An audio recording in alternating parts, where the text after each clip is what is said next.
Hey, family. Hope all is well. Dr. Clark here, and always excited to be with you guys for another episode.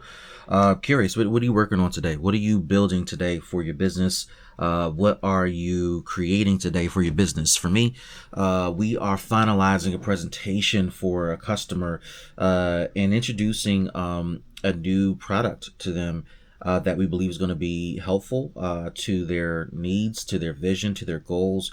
It's something that has been around for quite some time, but we are introducing it to a new customer.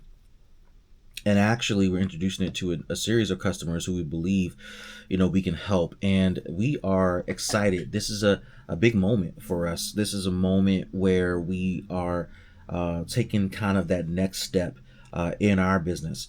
And it's been a lot of blood, sweat, tears that have been invested in it. I think the thing that I'll share with you that I'm hoping you'll find helpful and inspirational is this particular product was not slated to go live anytime soon. In fact, I was processing.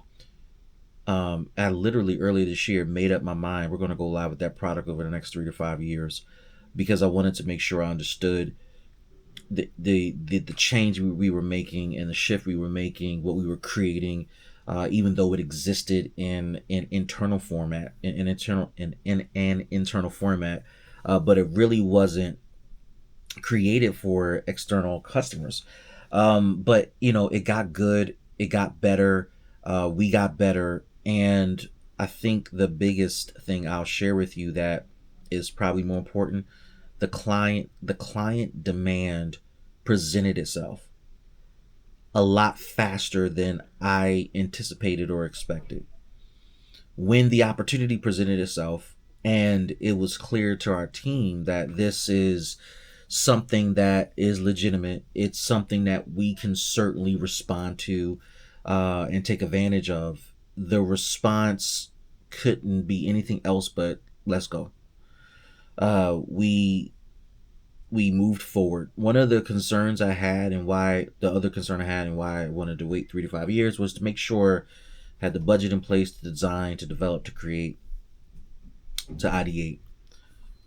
The budget fell in place and it's been um, under control, right? And got the best way like to kind of talk about this is when you're an entrepreneur and you're early in your entrepreneur journey, you can run the significant risk of making too much, too high, too wide of an investment into a product, a service, or a company that you have no idea will pan out.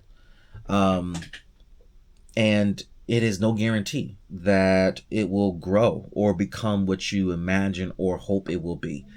So after being burnt many times, primarily by my own bad investments, over investments, over exuberance about something I was excited about, but then wasn't substantiated by the marketplace, you kind of learn. Now, one option is to become gun shy and you just completely flame out and you don't take risks.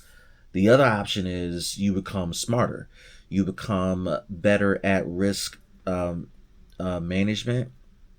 You make selective and calculated risks. You create feelers that go out into the marketplace that let you know that there's some sort of interest in demand. And then you cautiously move forward as cheaply as possible with the highest return on that investment possible. So that happened for us in this situation.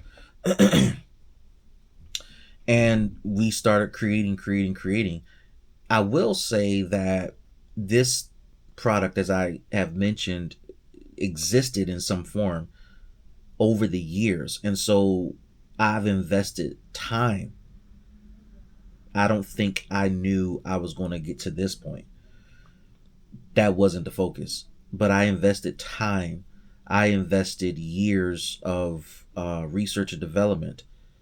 I've given up a lot of my mental space, mental brain space, strategy space to cultivate what's going live.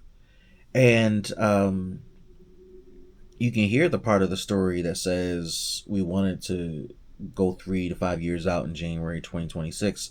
And here it is, June 2026, and we're pitching, we're selling, and think, oh, it's that quick. In some cases, it is. But I will tell you that this has been years in the making, probably longer than I'm willing to give it credit for, given my background, but we're here. So I ask you, what are you working on? What are you building? What are you creating? What are you putting out there for your customers to acquire? And how are you getting there? I want to hear your stories. I want to hear your stories below, because these are the things that we ought to be talking about, working towards, building towards, ideating towards, so that we are becoming the best version of ourselves, for our families, for our customers, and for those in the marketplace that will be dealing with our product. So I share this part of the story with you, for encouragement, for inspiration, as a reminder that it is a journey. Building what you're building is a journey. It requires significant investment. It requires smart investment from you. I would not worry about others and their investment. It's about you and what you're putting out there for your customers, so that they can have the best version of what you have to offer, and they can see their lives, their businesses, their families improve because of what you put out there. I look forward to hearing your stories, guys, and I'm excited about what we got going on. I'm excited about what you're building as well. Let's share those stories. Stay inspired, y'all.